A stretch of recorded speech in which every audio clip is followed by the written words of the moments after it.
Welcome to R5 TV news. విద్యుత్ శాఖ అధికారుల పనితీరుపై చింతలపూడి ఎమ్మెల్యే హర్షం వ్యక్తం చేశారు.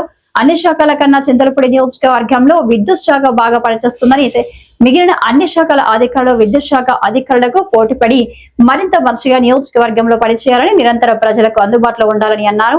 విద్యుత్ శాఖ అధికారుల పనితీరు విషయంలో వెంటనే స్పందించిన కౌన్సిలర్లు కూడా విద్యుత్ శాఖ అధికారులను అభినందించారు. సో ఓవరాల్ డిపార్ట్మెంట్స్ లో ఈ 1 year లో నేను అబ్జర్వ్ చేసింది ఏంటంటే ఎలక్ట్రికల్ డిపార్ట్మెంట్ పర్ఫార్మెన్స్ ఒకటి బాగుంది. ఆ విషయం మనం అప్రిషియేట్ చేయాలి. ఎందుకంటే మిగతా డిపార్ట్మెంట్స్ అన్నీ కూడా అసలు అంత పర్ఫార్మెన్స్ బాగాలేదు, కానీ ఎలక్ట్రికల్ డిపార్ట్మెంట్ మాత్రం వాళ్ళు చేసి చూపిస్తున్నారు. సో వాళ్ళని అప్రిషియేట్ చేస్తున్నాను. ఇదే వర్క్ని ఇదే పర్ఫార్మెన్స్ని కంటిన్యూ చేయండి. కొన్ని ఉండొచ్చు గ్యాప్స్, కానీ మనం అవి మాట్లాడుకొని చేయొచ్చు. కానీ ఓవరాల్గా only electrical department performance Chintalapudi కాన్స్టిట్యున్సీలో బాగుంది.